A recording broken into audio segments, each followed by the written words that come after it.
Unit 1 American Drama and Introduction. So, in this unit, we have an introduction, American drama around Arthur Miller life and works, Miller's major plays, എന്നിങ്ങനെയുള്ള major topics ആണ് discuss ചെയ്യുന്നത്. The objectives of this unit is to examine the growth of American drama from its beginning in the 1700 century till the 1940s. 1700 മുതൽ 1940 വരെയുള്ള American ഡ്രാമയുടെ ബിഗിനിങ്ങും അതുപോലെ തന്നെ ഗ്രോത്തും അതാണ് ഈ ഒരു യൂണിറ്റിൽ നമ്മൾ നോക്കുന്നത്. സോ അതുപോലെ തന്നെ Eugene O'Neill, Arthur Miller, Tennessee Williams എന്നിങ്ങനെയുള്ള 3 പ്രോമിനൻറ്റ് ഫിഗേഴ്സിൻ്റെ അതുപോലെ തന്നെ അവരുടെ പ്ലേസിലെ റിയലിസ്റ്റിക് എലമെൻറ്റ്സിനെ കുറിച്ചൊക്കെയാണ് നമ്മൾ നോക്കുന്നത്. So, introduction. As an introduction, it is given that American drama began in the American colonies in the 17th century and has continued developing to the present. So, American drama, American colonies start ചെയ്യുന്നതെന്ന് പറയുന്നത് 17th centuryയിലാണ്. അതിപ്പോഴും എന്ത് ചെയ്യുന്നുണ്ട്, continue ചെയ്യുന്നുണ്ട്. പക്ഷേ 18th and 19th സെഞ്ച്വറീസിൽ ഡ്രാമാസിൽ, American ഡ്രാമയിൽ ബ്രിട്ടീഷ് ഇൻഫ്ലുവൻസ് വളരെയധികം കൂടുതലായിരുന്നു. അത് നമുക്ക് അറിയാം. കാരണം എന്താണെന്ന്, ബ്രിട്ടനിൽ നിന്ന് മൈഗ്രേറ്റ് ചെയ്ത് വന്നവരായിരുന്നു അമേരിക്കയിലുള്ളത്. സോ നാച്ചുറലി അവരുടെ ഒരു ഇൻഫ്ലുവൻസ് എന്തായാലും ഉണ്ടായിരുന്നു. അതുപോലെ തന്നെ പക്ഷേ ഇതൊന്ന് മാറി വന്നത് 20th സെഞ്ച്വറി ആയപ്പോഴാണ്. 20th century ഒക്കെ ആയപ്പോഴത്തേക്കും realism dominated both comedies and tragedies and as a century advanced American drama took a broader issues of race, gender, sexuality and death. Race, gender, sexuality, death എന്നിങ്ങനെയുള്ള themes 20th century ആയപ്പോഴത്തേക്കിനും American drama explore ചെയ്യാനായിട്ട് തുടങ്ങി. American drama around Arthur Miller. നമ്മൾ American drama എന്ന് പറയുന്ന ഒരു കാറ്റഗറിയിൽ ഒരു ഫീൽഡ് എടുക്കുകയാണെങ്കിൽ ആർതർ മില്ലർ എന്ന് പറയുന്നത് അതിൻ്റെ കൂട്ടത്തിൽ ചേർത്ത് വായിക്കാവുന്ന ഒരാളാണ്. അദ്ദേഹം ഇല്ലാതെ അമേരിക്കൻ ഡ്രാമ ഇല്ല എന്ന് പറയുന്നത് പോലെയാണ്. Little theatrical activity took place before the mid-18th century because the early settlers of American colonies faced harsh living conditions after migrating to this alien land. So the thing is that നമ്മളിപ്പം discuss ചെയ്യുന്നത് American ഡ്രാമയുടെ beginning 1600s മുതൽ 1700s വരെ എങ്ങനെയായിരുന്നെന്ന്. അതായത് നമ്മൾ already പറഞ്ഞു, migrate ചെയ്ത് വന്ന ഈ ഒരു 13 കോളനീസിലേക്ക് വന്നവർ അവർ ഒരുപാട് ഹാർഷ് ലിവിങ് കണ്ടീഷൻസ് ഫേസ് ചെയ്തവരായിരുന്നു. അതുപോലെ നമ്മൾ പുതിയൊരു ലാൻഡിലേക്ക് വരുമ്പോൾ ആ ഒരു ലാൻഡ് അവരെ സംബന്ധിച്ചൊരു ഏലിയൻ ലാൻഡാണ്. അവർ വിശ്വസിച്ചിരുന്നത് എന്തിലൊക്കെ, ഹാർഡ് വർക്കിലും ഫ്രിഗാലിറ്റിയിലും ഫൈറ്റിലും ഒക്കെ മാത്രമായിരുന്നു അവർ വിശ്വസിച്ചിരുന്നത്. അതുകൊണ്ട് തന്നെ തിയേറ്ററിക്കൽ ആക്ടിവിറ്റീസിൽ ഇൻഡൾജ് ചെയ്യാൻ അവർ ആദ്യം ഭയങ്കര താല്പര്യമില്ലായ്മയാണ് കാണിച്ചത്. പക്ഷേ 1665 a bear and a cub എന്നൊരു പ്ലേ എന്ത് ചെയ്തു, produce ചെയ്തു. That was the first theatrical performance in America that led to the trial of actors. Then in the 18th century, many colonies in America enacted laws forbidding the performance of plays because of the Puritan belief that the 7th of the 10 commandments in the Bible did not allow dancing and enacting plays. That means എന്താ, ഇവർക്ക് Puritan belief ആയിരുന്നു. ഈ migrate ചെയ്യപ്പെട്ടു വന്നവർക്ക് Puritan belief ഉണ്ടായിരുന്നു. എന്തായിരുന്നു അവരുടെ ഒരു ബിലീഫ് അനുസരിച്ച് ബൈബിളിലെ 10 കൽപ്പനകളിൽ 10 കമാൻഡ്മെൻറ്റ്സിൽ 7ാമത് പറയുന്നത് ഡാൻസിങ്ങും പ്ലേസ് ഇനാക്ട് ചെയ്യുന്നതൊക്കെ ബൈബിള് അലൗ ചെയ്യുന്നില്ല എന്ന വിശ്വാസത്തിൻ്റെ പുറത്ത് അവർ ഈ ഒരു തിയേറ്ററിക്കൽ പ്ലേസിലോട് വലിയ താല്പര്യമൊന്നും കാണിച്ചില്ല. പക്ഷേ ഈ ഒരു ഒപ്പോസിഷൻ അധികം നാൾ നീണ്ടു നിന്നില്ല. അവർക്കും പുതിയ കൾച്ചറൽ ബിഗിനിങ്സിനൊക്കെ പറ്റിയിട്ടുള്ള അവയർനെസ് ഉണ്ടായി. അവർക്കും അവരുടെ ഇൻ്റലക്ച്വൽ സ്കിൽസൊക്കെ ബ്രഷപ്പ് ചെയ്യണമായിരുന്നു. സോ ദാറ്റ് 17th സെഞ്ച്വറിയിൽ ഈ ഒരു കോളനീസിലുള്ള പല കോളേജസും അവർക്ക് ഈ തിയേറ്ററിക്കൽ ആക്ടിവിറ്റിയോടുള്ളൊരു ഹെസിറ്റേഷൻ മാറി അവർക്ക് സ്റ്റുഡൻസിൻ്റെ സ്കിൽസ് ഇംപ്രൂവ് ചെയ്യാനായിട്ടുള്ള ഒരു ബെനിഫിറ്റ്, ഒരു ഓപ്പർച്യൂണിറ്റി തിയേറ്ററിക്കൽ ആക്ടിവിറ്റികളിലൂടെ കൊടുത്തു. To meet this requirement, the first play Androboros, written by Robert Hunter, an English governor, came as an attack on his political enemies despite New York's anti-theater law. So 1774 Androboros എന്നുള്ള ഒരു play വന്നു. It was written by Robert Hunter. ഒരു English ഗവർണറായിട്ടുള്ള Robert ഹണ്ടറാണ് 1774 Androboros എന്നൊരു play എന്ത് ചെയ്യുന്നത്, എഴുതുന്നത്. That was an attack on his political enemies. ആ ഒരു പ്ലേ എന്ന് പറയുന്നത് അദ്ദേഹത്തിൻ്റെ പൊളിറ്റിക്കൽ എനിമീസിനോടുള്ളൊരു അറ്റാക്ക് ആയിരുന്നു. This play establish the tradition of political satire, charting out the course that American drama was to follow for the next 2 centuries. So ഈ ഒരു play വന്നതോടെ ആൻഡ്രോബോറോസ് വന്നതിലൂടെ that play established the tradition of political satire. Political satire എന്നുള്ളൊരു tradition ഉണ്ടാക്കിയെടുത്ത് പിന്നെ ഒരു നൂറ്റാണ്ടുകളിലേക്ക് 2 സെഞ്ച്വറീസിലേക്ക് ആ ഒരു political satire എന്നുള്ളൊരു കാര്യം ഒരു ട്രഡീഷൻ എസ്റ്റാബ്ലിഷ് ചെയ്തൊരു പ്ലേ ആണ് റോബർട്ട് ഹണ്ടർ എഴുതിയ ആൻഡ്രോബോറോസ് എന്നുള്ളൊരു പ്ലേ. പിന്നെ ഇതിൽ വന്നിരുന്ന ഈ ഒരു ടൈമിൽ വേറെ പോപ്പുലർ പ്ലേസ് ഒക്കെ വന്നിരുന്നു. ഏതൊക്കെയാ? Paxton boys which was written in 1732, the trial of Atticus 1771. And ഈ രണ്ടെണ്ണത്തിൻ്റെ authorship is not known. Authorship ആരെ എഴുതി എന്നുള്ളത് അറിയില്ല. ബട്ട് റോബർട്ട് മുൻഫോർഡ്സിൻ്റെ the candidates of the humours of a Virginia election is also there in 1770.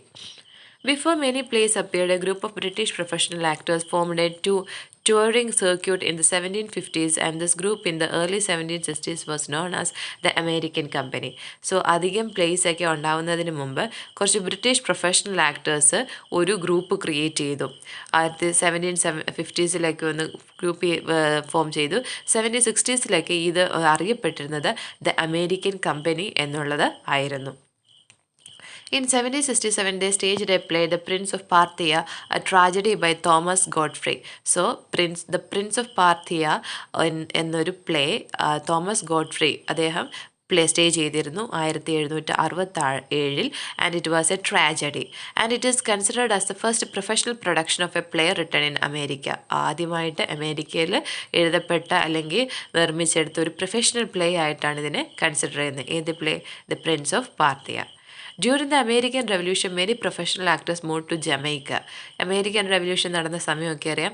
ആ ഒരു സമയത്ത് ഒരുപാട് പ്രൊഫഷണൽ ആക്ടേഴ്സ് ജമൈക്കിലേക്ക് മാറി. During the period of American Revolution, that is 1775 to 1783, satirical plays were written either supporting British control of the colonies or attacking. ആ സമയത്തെല്ലാം സറ്ററിക്കൽ place ആയിരുന്നു ഉണ്ടായിരുന്നത്. ഇതൊക്കെ എന്താ ബ്രിട്ടീഷ് കോളനീസിലുള്ള ബ്രിട്ടീഷ് കൺട്രോളിന് എന്ത് ചെയ്യുക, അതിനെ അറ്റാക്ക് ചെയ്യുന്നതോ അല്ലെ സപ്പോർട്ട് ചെയ്യുന്ന രീതിയിലുള്ളവ ആയിരുന്നു. The battle of Brooklyn which was pro British and written anonymously satirist leaders like George Washington.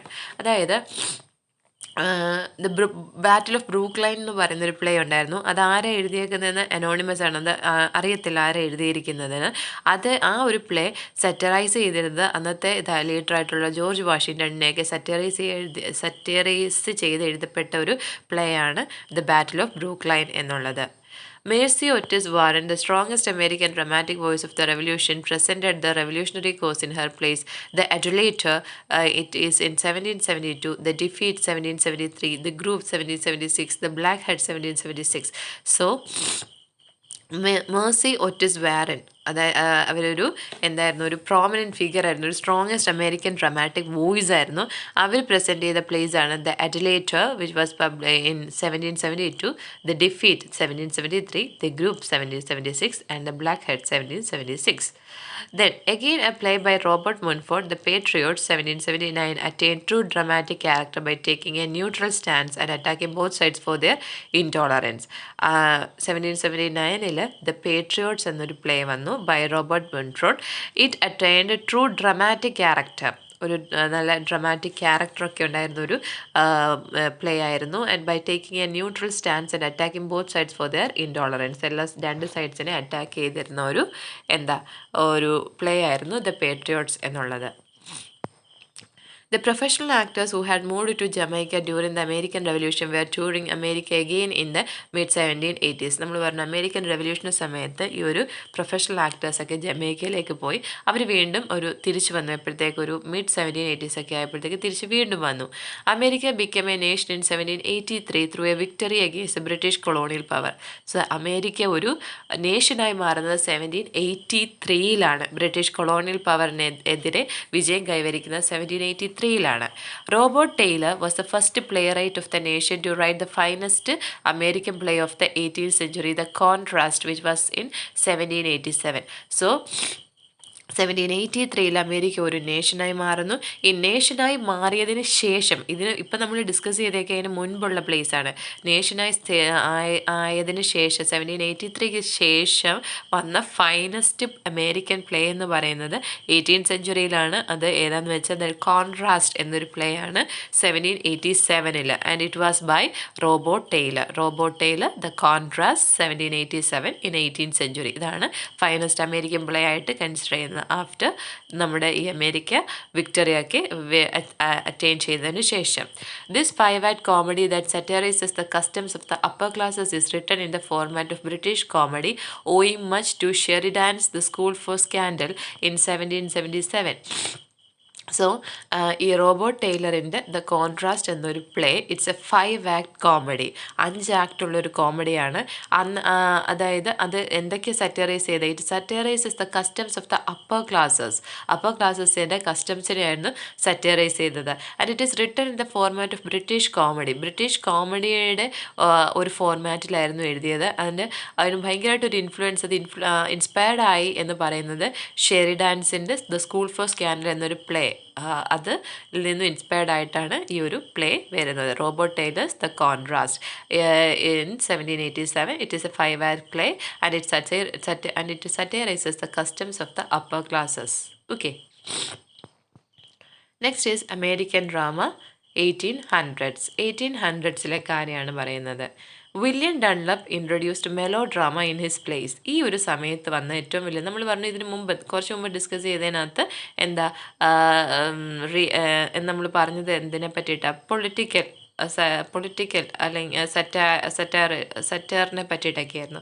Next is 1800s ആയപ്പോഴത്തേക്കിന് മെലോ ഡ്രാമയ്ക്കായിരുന്നു importance. William Dunlop introduce melodrama in his plays. Melodrama William Dunlap അദ്ദേഹത്തിൻ്റെ പ്ലേസിലൂടെ implement ചെയ്തു അല്ലെങ്കിൽ introduce ചെയ്തു. The most prevalent dramatic form of the 19th century. അപ്പം 19th century, 1800s എന്ന് പറയുമ്പോൾ 19th സെഞ്ച്വറിയിൽ ഏറ്റവും പ്രിവലൻ്റ് ആയിട്ടുള്ളൊരു ഡ്രാമാറ്റിക് ഫോമായിരുന്നു മെലോ ഡ്രാമ എന്ന് പറയുന്നത്. The credit for giving drama its most important characteristic dramatic conflict also goes to him. Most of his plays were adaptations or translations from the French and German. ഈ William ഡൺലപ്പിൻ്റെ almost എല്ലാ പ്ലേസും അഡാപ്റ്റേഷൻസോ അല്ലെങ്കിൽ ട്രാൻസ്ലേഷൻസോ ആയിരുന്നു. ഫ്രഞ്ചിൽ നിന്നും ജർമ്മനിൽ നിന്നുമൊക്കെ എടുത്ത അഡാപ്റ്റേഷൻസോ ട്രാൻസ്ലേഷൻസോ ഒക്കെ ആയിരുന്നു ഈ വില്യം ഡൺലപ്പിൻ്റെ പ്ലേസ് എന്ന് പറയുന്നത്. The protagonist of major John Andre in Dunlap's play Andre 1798 shows admirable qualities by saving a young American captain despite George Washington's unqualified antagonism towards him for conspiring to destroy an American garrison. So the thing is that ഇദ്ദേഹത്തിൻ്റെ play, ഈ William ഡൺലപ്പിൻ്റെ ഒരു play ആണ് Andre എന്ന് പറയുന്നത്. It was in 1798. So അതിൽ major protagonist എന്ന് പറഞ്ഞാൽ മേജർ ക്യാരക്ടർ എന്ന് പറയുന്നത് ജോൺ ആൻഡ്രേ ആണ്. So this John Andre in Dunlap's play shows admirable qualities, നല്ല ക്വാളിറ്റീസ് ആണ് കാണിക്കുന്നത്. എങ്ങനെ? By saving a young American captain, ഒരു യങ് അമേരിക്കൻ ക്യാപ്റ്റനെ സേവ് ചെയ്തുകൊണ്ട്. Despite George Washington's unqualified antagonism towards him for conspiring to destroy an American garrison. Majority of the plays written in America in the 19th century were largely produced for commercial purposes to benefit the heterogeneous public residing all over America, whose primary interest was seeing the shows and their favorite actors performing in these plays. So 19th സെഞ്ച്വറിയിലെ major plays എന്ന് പറയുന്നത്, ഈ ഒരു place എല്ലാം commercial പർപ്പസസിന് വേണ്ടിയിട്ടായിരുന്നു. നമുക്കറിയാം അമേരിക്കയിൽ heterogeneous ആയിട്ടുള്ള പബ്ലിക്കാണ്, എന്ന് വെച്ചാൽ ഹോമോജീനിയസ് ഒരുപോലുള്ള ആൾക്കാരല്ല, പല തരത്തിലുള്ള, ഹെട്രോജീനിയസ് എന്ന് പറയുമ്പോൾ പല തരത്തിലുള്ള ആൾക്കാരാണ് താമസിക്കുന്നത്. അവരുടെ എല്ലാവരും അവർക്ക് അവരുടെ ഒരു നല്ല ഷോസ് കാണാനും നല്ല പെർഫോമൻസ് കാണാനും അവരുടെ ഫേവറേറ്റ് ആക്ടേഴ്സിൻ്റെ പെർഫോമൻസ് കാണാനും വേണ്ടിയിട്ടുള്ള കുറച്ച് ഒരു സന്ദർഭം, ഒരു എന്താ പറയുന്ന ഒരു സിറ്റുവേഷൻ ഉണ്ടാക്കി കൊടുക്കുക എന്നത് മാത്രമായിരുന്നു 19th സെഞ്ച്വറിയിലെ അമേരിക്കൻ പ്ലേസിൻ്റെ ഒരു മേജർ ഉദ്ദേശം എന്ന് പറയുന്നത്. സോ ദാറ്റ് അവർ ആ സമയത്തുണ്ടായിരുന്ന പ്ലേസ് അല്ല എന്ന് പറയുന്നത് കൊമേഴ്ഷ്യൽ പ്ലേസ് ആയിരുന്നു. Most of the plays were not published but were meant only to be seen and to be not to be read. As a result, they are now irrevocably lost. അന്നത്തുള്ള plays ഒക്കെ just stage ചെയ്യാൻ വേണ്ടിയിട്ട് മാത്രമുള്ളതായിരുന്നു. അതൊന്നും എഴുതി വെച്ചിട്ടുള്ള ഒരു printed ഫോമിലില്ല. So that അതൊന്നും ഇപ്പം നിലവിൽ കണ്ടുകിട്ടാനും ഇല്ല. One of Dunlop's contemporaries, James Nelson Barker, produced some of the best known works, Marmion 1812 and Superstition 1824. So, ഡൺലപ്പിൻ്റെ തന്നെ കണ്ടംപററീസ്, അതായത് ആ ഒരു സമയത്ത് തന്നെ ഉണ്ടായിരുന്ന മറ്റൊരു ആളാണ് ജെയിംസ് നെൽസൺ ബാർക്കർ.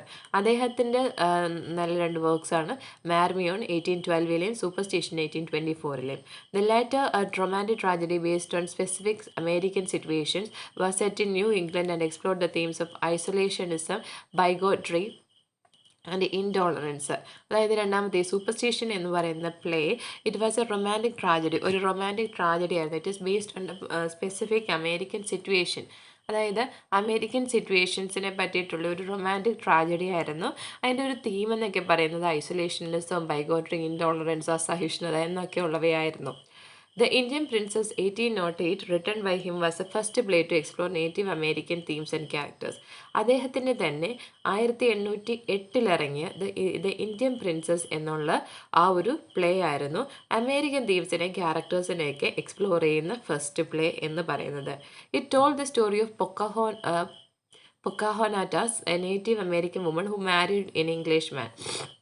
സോ ഈ ദ ഇന്ത്യൻ പ്രിൻസസ് എന്നുള്ള ഒരു പ്ലേ, അത് ഒരു അമേരിക്കൻ വുമണിന്, ഒരു നേറ്റീവ് അമേരിക്കൻ വുമൺ ഒരു ഇംഗ്ലീഷ് മാനെ വിവാഹം കഴിക്കുന്ന അല്ലെങ്കിൽ മാരി ചെയ്യുന്ന ആ ഒരു സ്റ്റോറിയാണ് പറയുന്നത്. The most well known of such drama was Metamora by John Augustus Stone. So American themes explore ചെയ്ത മറ്റൊരു വർക്കാണ് മെറ്റമോറ. അത് it is by John Augustus Stone. The popularity of the Indian plays that began in 1820s continued through the 1840s. So 1820s തുടങ്ങിയ ഒരു popularity 1840s വരെ continue ചെയ്തു.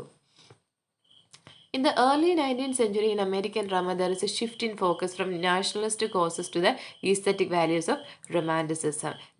ആദ്യത്തെയൊക്കെ nationalist causes ആയിരുന്നു ഈ പ്ലേസിലുണ്ടായിരുന്നത്. പിന്നീട് അത് റൊമാൻറ്റിസിസം അല്ലെ ഈസ്തറ്റിക് വാല്യൂസ്, ആസ്വാദനത്തിൻ്റെ പാതയിലേക്ക് മാറി.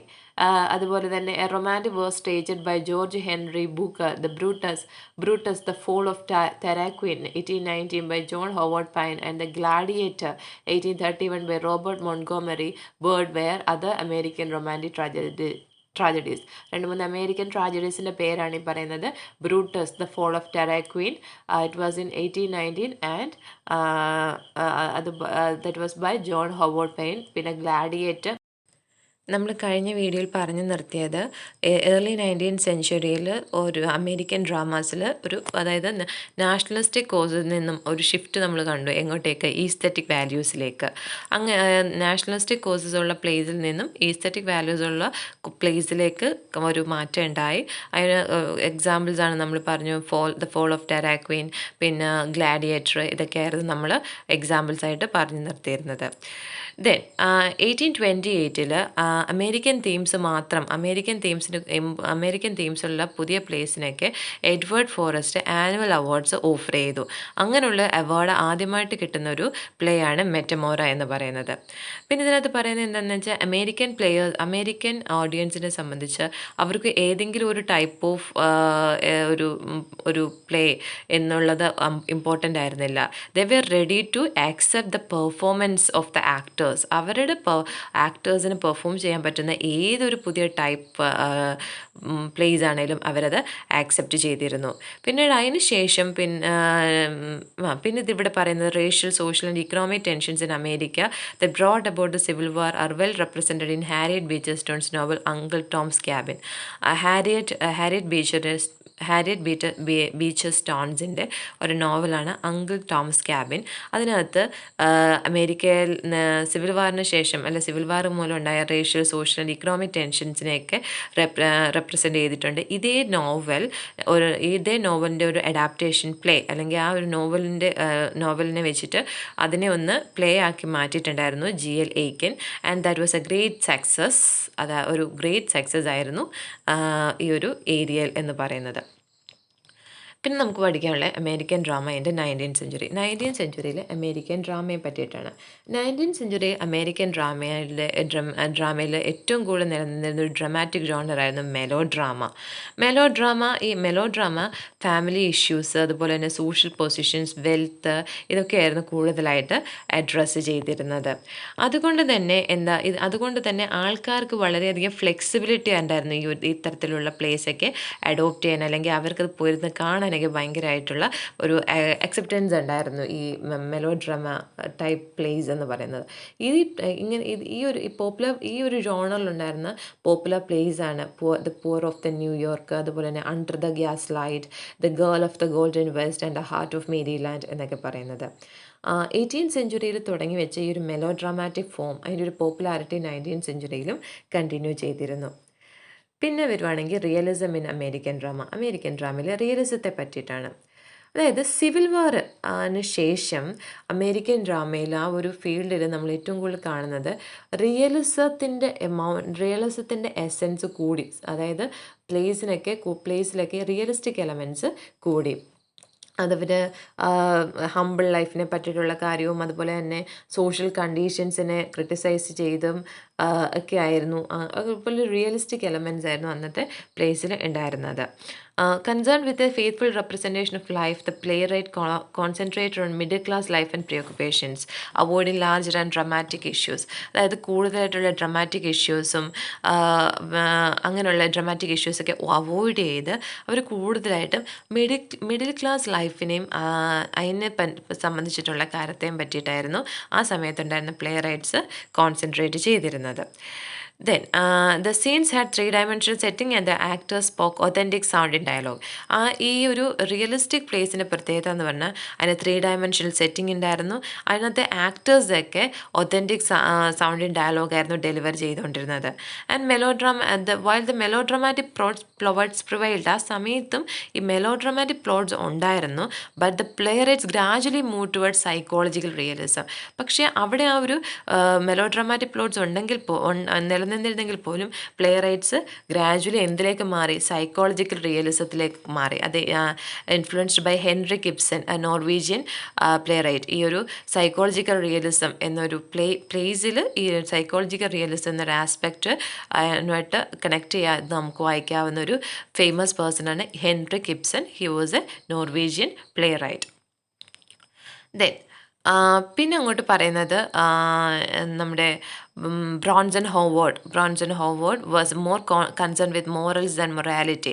മോറൽസിനെക്കാട്ടിലും മൊറാലിറ്റിക്ക് കൂടുതൽ ഇമ്പോർട്ടൻസ് കൊടുത്തിരുന്ന ആളാണ് ബ്രോൺസൺ ഹോവാർഡ് എന്ന് പറയുന്ന playwright. And realism reached new levels in the last decades of the 19th century and the first decades of the 20th century concern with the issues of the time.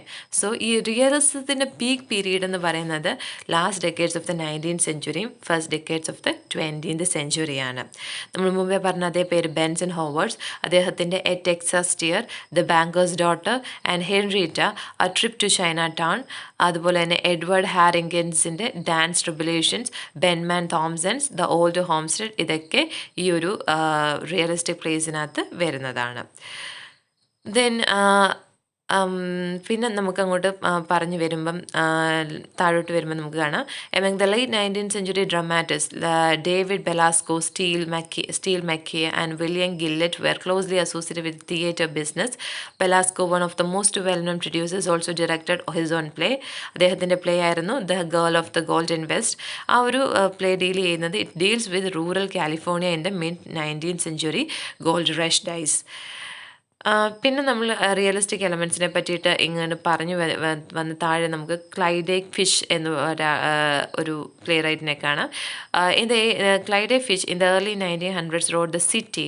It is an entertaining satire using natural dialogues that dwelled into the evils of shady business and drug addiction.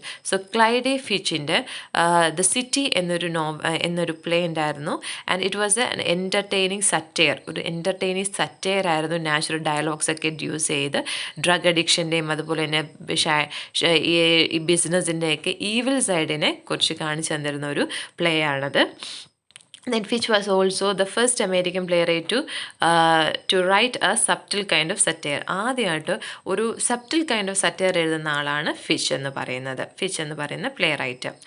The American family, its development and disintegration that dominated the plays of this period also became a recurrent theme of playwrights of the 20th century. So 20th centuryയിൽ നമ്മൾ പറഞ്ഞു realistic elements ആയിരുന്നു പ്ലേസിൽ കൂടുതലുള്ളത്. അവിടെ ഏറ്റവും കൂടുതൽ celebrate ചെയ്യപ്പെട്ടൊരു കാര്യം എന്ന് പറഞ്ഞാൽ അമേരിക്കൻ ഫാമിലിയുടെ ഡെവലപ്മെൻറ്റും ഡിസിൻറ്റഗ്രേഷനും ആയിരുന്നു ആ സമയത്ത് ഉണ്ടായിരുന്ന പ്ലേസിനെ ഡോമിനേറ്റ് ചെയ്തിരുന്നതെന്ന് പറയാം. പിന്നെ നമുക്ക് താഴോട്ട് വരുമ്പോൾ കാണാം യുജീൻ ഓനീലിനെ പറ്റി. നമ്മൾ ഓൾറെഡി തുടങ്ങിയപ്പോൾ തന്നെ പറഞ്ഞിരുന്നു യുജീൻ ഓനീൽ, അതുപോലെ തന്നെ ആദർ മില്ലർ എന്നൊക്കെ പറയുന്ന ആൾക്കാർ അമേരിക്കൻ ഡ്രാമ എന്ന് പറഞ്ഞൊരു പേര് കേട്ടാൽ തന്നെ അതിൻ്റെ കൂട്ടത്തിൽ നമുക്ക് എടുത്തു പറയാവുന്ന ആൾക്കാരാണ്. സോ ദ എഫേർട്സ്, അതിന് മുമ്പ് പറയുന്ന ഒരു കാര്യം കൂട്ടുണ്ട്, ഒരു അമച്വർ തിയേറ്റർ ഗ്രൂപ്പ് ഉണ്ടായിട്ടുണ്ട്. In the early part of the 20th century there was a new artistic awakening with a host of American playwrights forming an amateur group. So 20th centuryയുടെ early പാർട്ടിൽ ഒരു അമേരിക്കൻ പ്ലേ റൈറ്റ്സ് എല്ലാവരും കൂടെ ചേർന്ന് ഒരു amateur group form ചെയ്തിട്ടുണ്ടായിരുന്നു. ഈ ഒരു അമച്വർ ഗ്രൂപ്പിൻ്റെ ഒരു എഫേർട്സ് എന്ന് പറഞ്ഞാൽ it set A new course for American theatre in the modern period. ഒരു പുതിയ ഒരു പാത ഉണ്ടാക്കി തരുകയും കൂടായിരുന്നു ഈ അമച്വർ ഗ്രൂപ്പ്സ് ചെയ്തിരുന്നത്. അതേപോലെ തന്നെ while it also launching careers of Eugene O'Neill and Susan Glaspell. ഈ ഒരു amateur group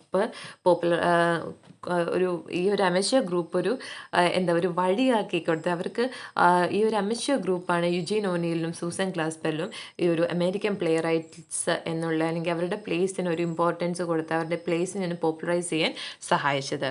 Based on a journalistic investigation, Susan Glaspell's one-act play Trifles, 1960. This is an important play. Susan Glaspell's one-act play on Trifles. It was a journalistic investigation. It was among its first productions. ഈ ഒരു amateur ഗ്രൂപ്പിൻ്റെ ആദ്യത്തെ പ്രൊഡക്ഷൻസിലൊക്കെ ഉണ്ടായിരുന്ന ഒരു play ആണ് Susan ഗ്ലാസ്പെല്ലിൻ്റെ one-act play ആയിട്ടുള്ള Trifles. And this play's uniqueness come out with the main character. ഈ ഒരു പ്ലേയുടെ ഒരു യുണീക്നെസ് എന്ന് പറയുന്നത് അതിനകത്തെ മെയിൻ ക്യാരക്ടറായിട്ടുള്ള വൈഫാണ്. The wife who is never present on stage. She is not present on the stage. That is the uniqueness of this play, Susan Glaspell's one-act play Trifles. Then Eugene ഓനിയൽസിൻ്റെ play ആണ്. Eugene ഓനിയൽസിൻ്റെ ഒരു play ആണ് the hairy ape, which was written in 1922. 1922 ഉള്ള ഒരു play ആണ് hairy ape. And it was the first to introduce expressionism in American drama. American ഡ്രാമയിൽ expressionism എന്നൊരു കാര്യം ആദ്യമായിട്ട് ഇൻട്രൊഡ്യൂസ് ചെയ്യുന്ന ഒരു പ്ലേ ആണ് യുജീൻ ഓനിയലിൻ്റെ ദ ഹെയറി എപ്പ്. ഇനി എക്സ്പ്രഷനിസം എന്താണെന്നാണ് പറയുന്നത്.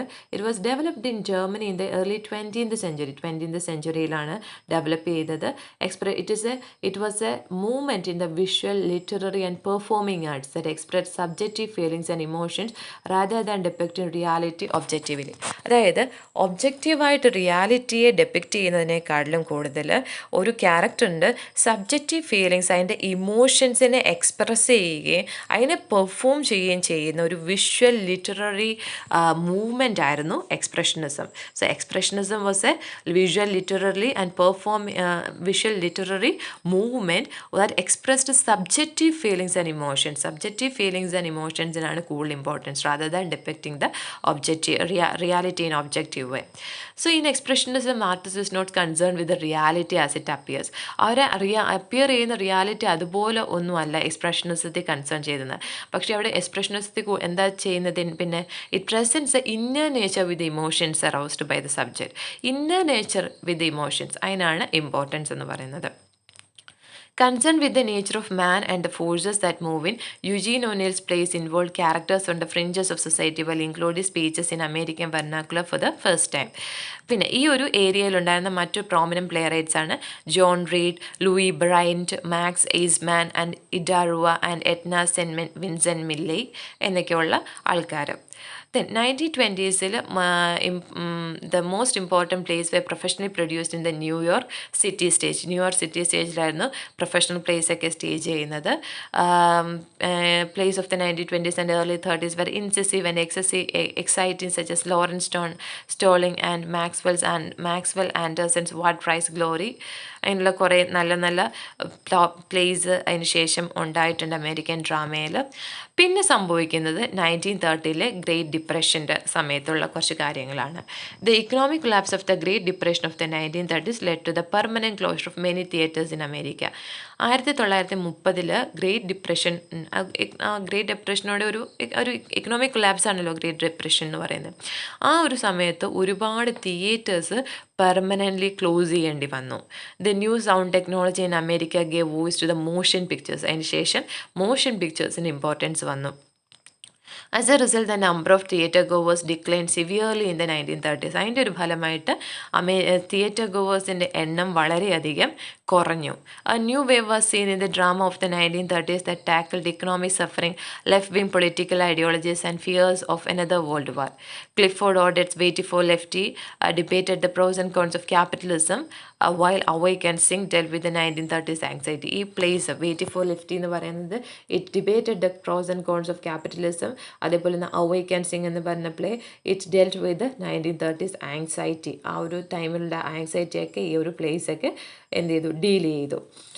പിന്നെ ലിഫൈൻ ഹെൽമാൻസിൻ്റെ ഒരു പ്ലേ ആണ് the children's hour. It display social conscience.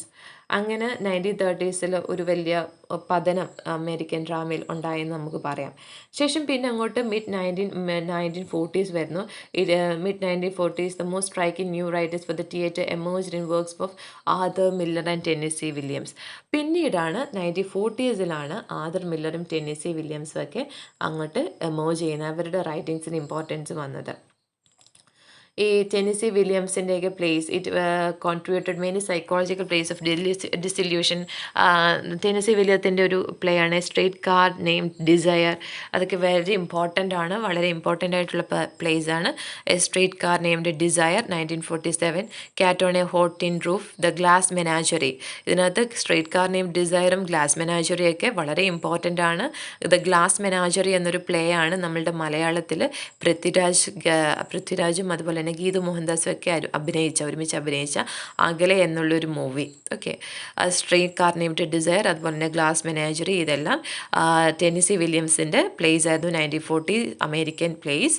പിന്നെ അതുപോലെ തന്നെ ആർതർ മില്ലറിൻ്റെ മോഡേൺ ട്രാജഡീസ് ആയിരുന്നു all my sons, death of a salesman. Death of a salesman is very important. It combine realistic characters and social issues. Realistic ക്യാരക്ടേഴ്സും social ഇഷ്യൂസും ഒക്കെ ഉണ്ടായിരുന്ന place ആണ് ഈ ഒരു ഇതെന്ന് പറയുന്നത്, ആർതർ മില്ലറിൻ്റെ പ്ലേസ് എന്ന് പറയുന്നത്. 1950s ആയപ്പോഴത്തേക്കിനും, അല്ലെങ്കിൽ 1950s ആർതർ മില്ലറിൻ്റെ ചീഫ് കോൺട്രിബ്യൂഷൻസ് എന്ന് പറയുന്നത് ദ ക്രൂസിബിൾ, അതുപോലെ തന്നെ a view from the bridge, ഇതൊക്കെയായിരുന്നു. അതുപോലെ തന്നെ ടെന്നസി വില്യംസിൻ്റെ പ്ലേസ് ഉണ്ടായിരുന്നു ലോങ് ഡേയ്സ് എന്നൊക്കെ long days, journey into night. ഇത് അദ്ദേഹത്തെ പോസ്റ്റ്മസിൽ നിന്ന് ആഫ്റ്റർ അദ്ദേഹത്തിൻ്റെ ഡെത്തിന് ശേഷമാണ് he won Pulitzer prize for that. Okay, പിന്നെ most famous among new playwrights, ആ സമയത്തുണ്ടായിരുന്ന പുതിയ പ്ലേ റൈറ്റ്സ് ഒക്കെയാണ് വില്യം ഇംഗെ.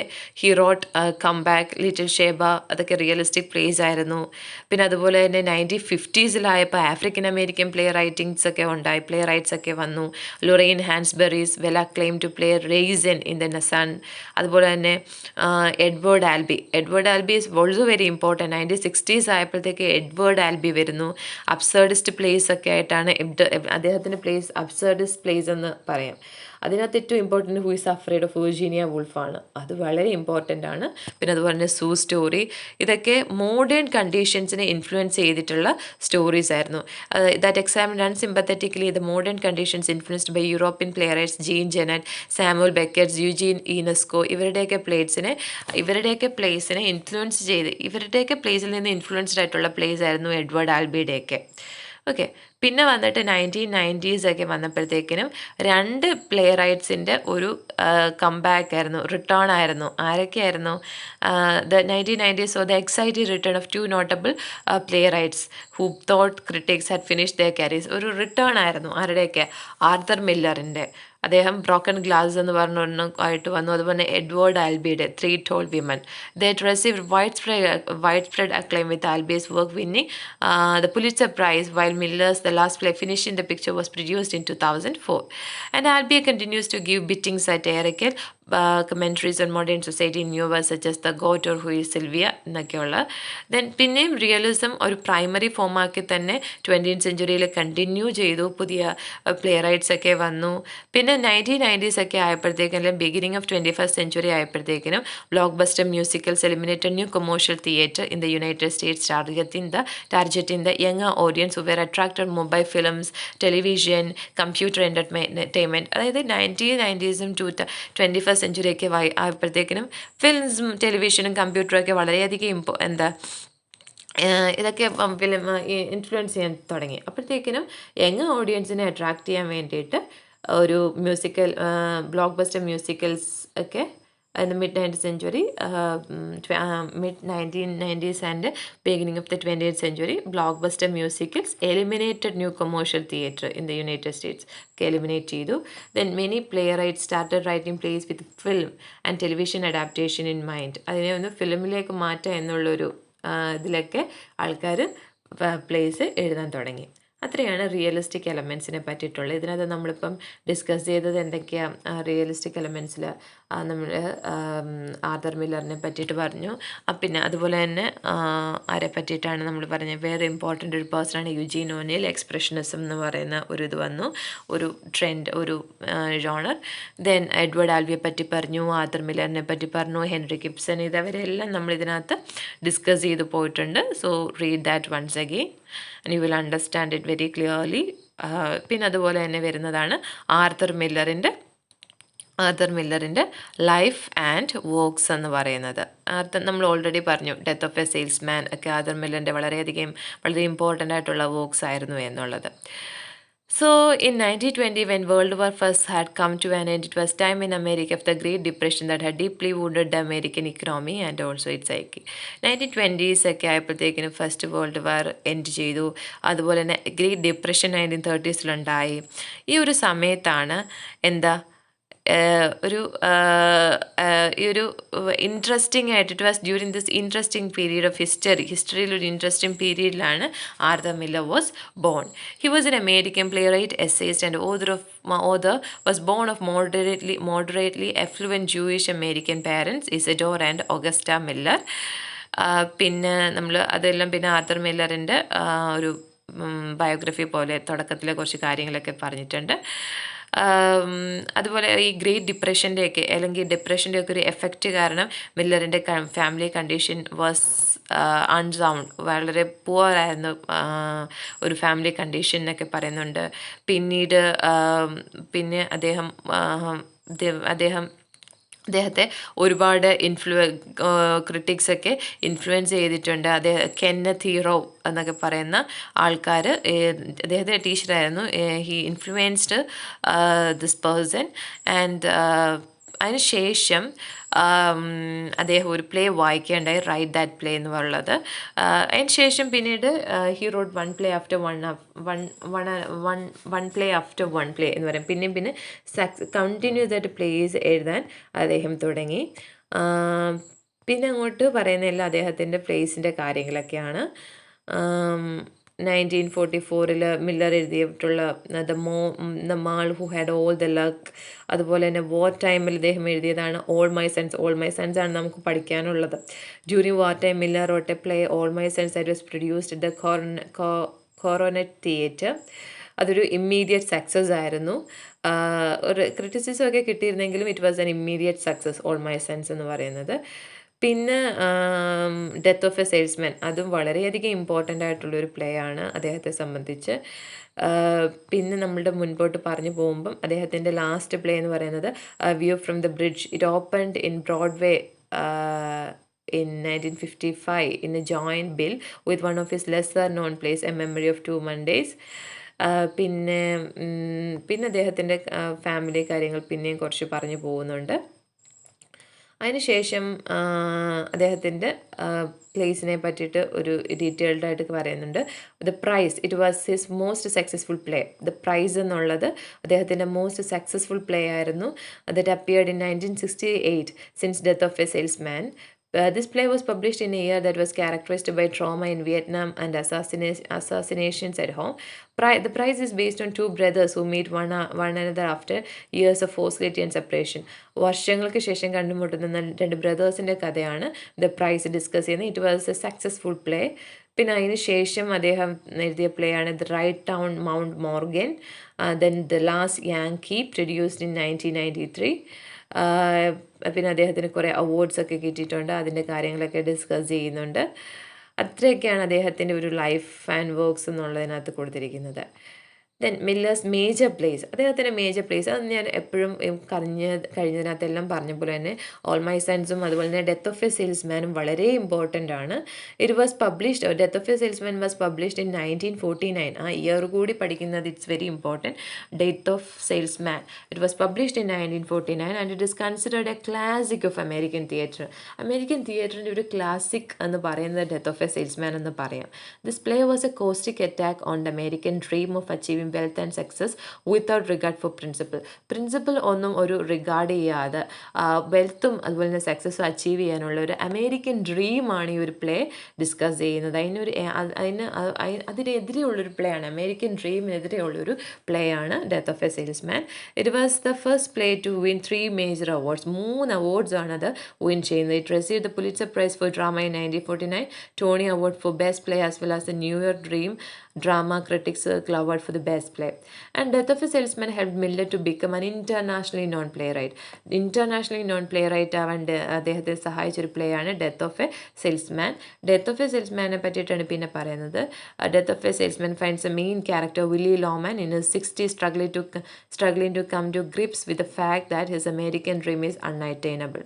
ഒരു 60s ഒരു സ്ട്രഗ്ലിംഗ് ബിസിനസ് മാൻ ആണ് വില്ലി ലോമാൻ. അദ്ദേഹമാണ് ഇതിനകത്തെ മേജർ ക്യാരക്ടർ എന്ന് പറയുന്നത്. അദ്ദേഹത്തെ സംബന്ധിച്ചിടത്തോളം ആ ഒരു അമേരിക്കൻ ഡ്രീം അദ്ദേഹത്തിന് അറ്റൈൻ ചെയ്യാൻ സാധിച്ചില്ല.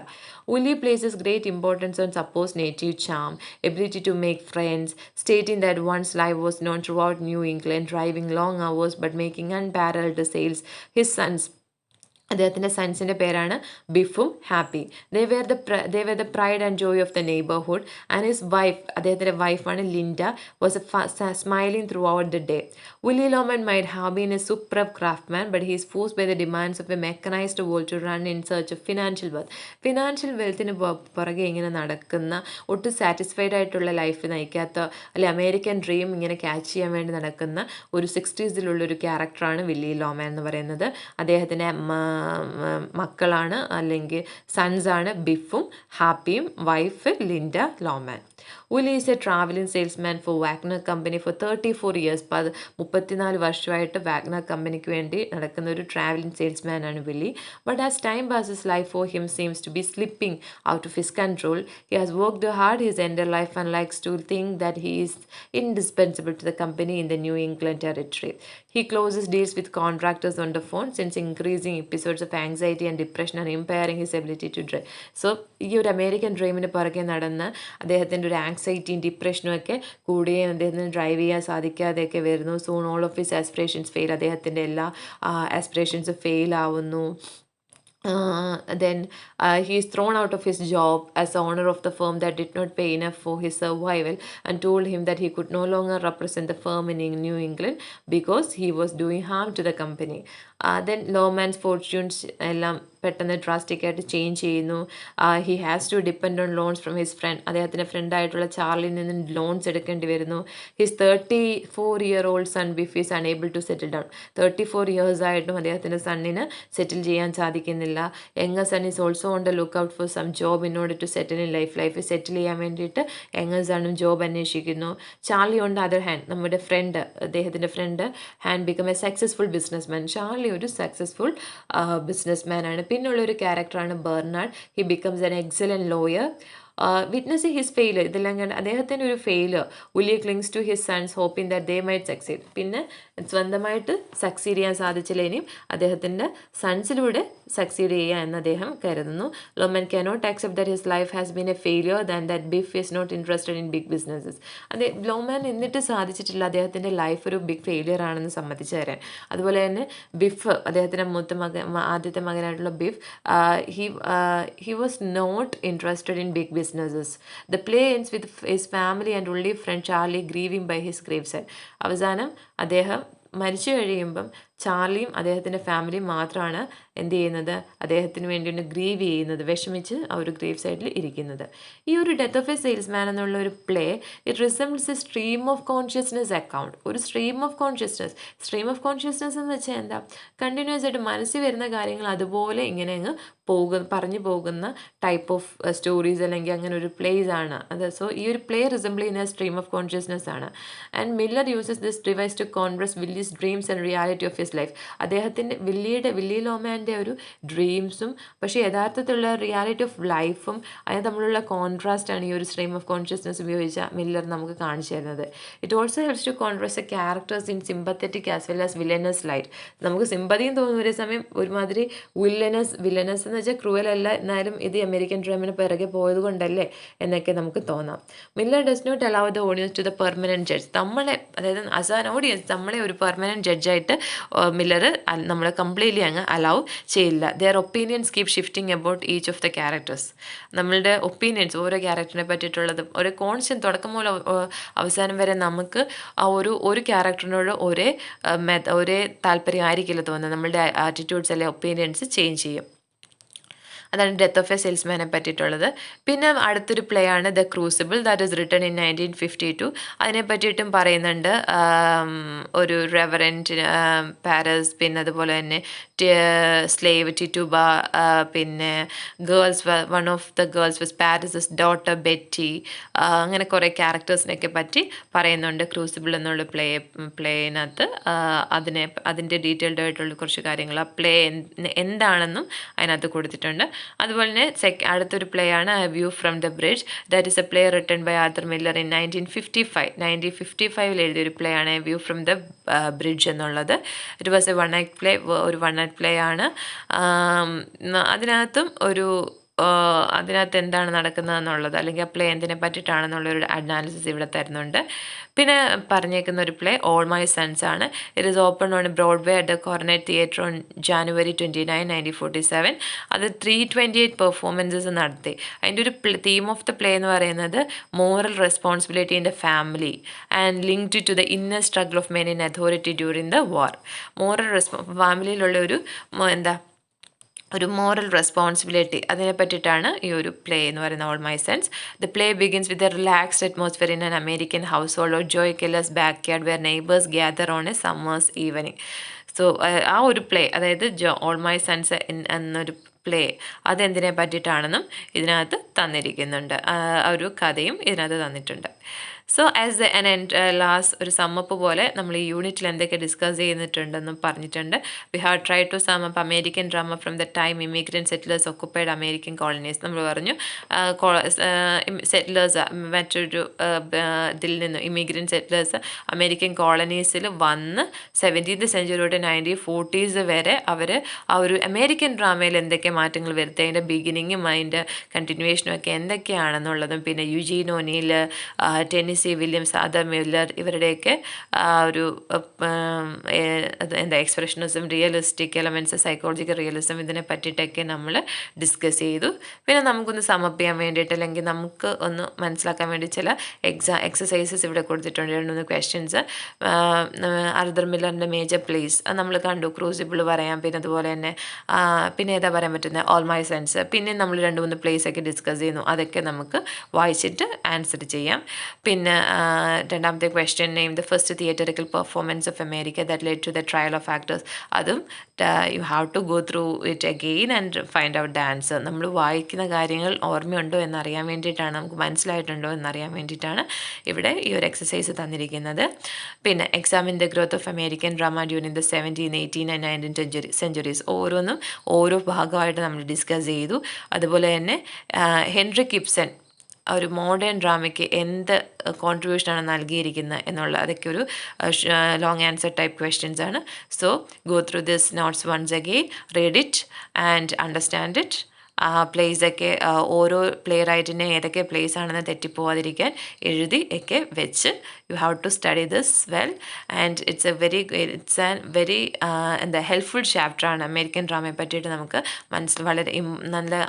വളരെ ഡീപ്പായിട്ട് മനസ്സിലാക്കാൻ പറ്റുന്ന ഒരു യൂണിറ്റ് ആണെന്ന് നമുക്ക് പറയാം.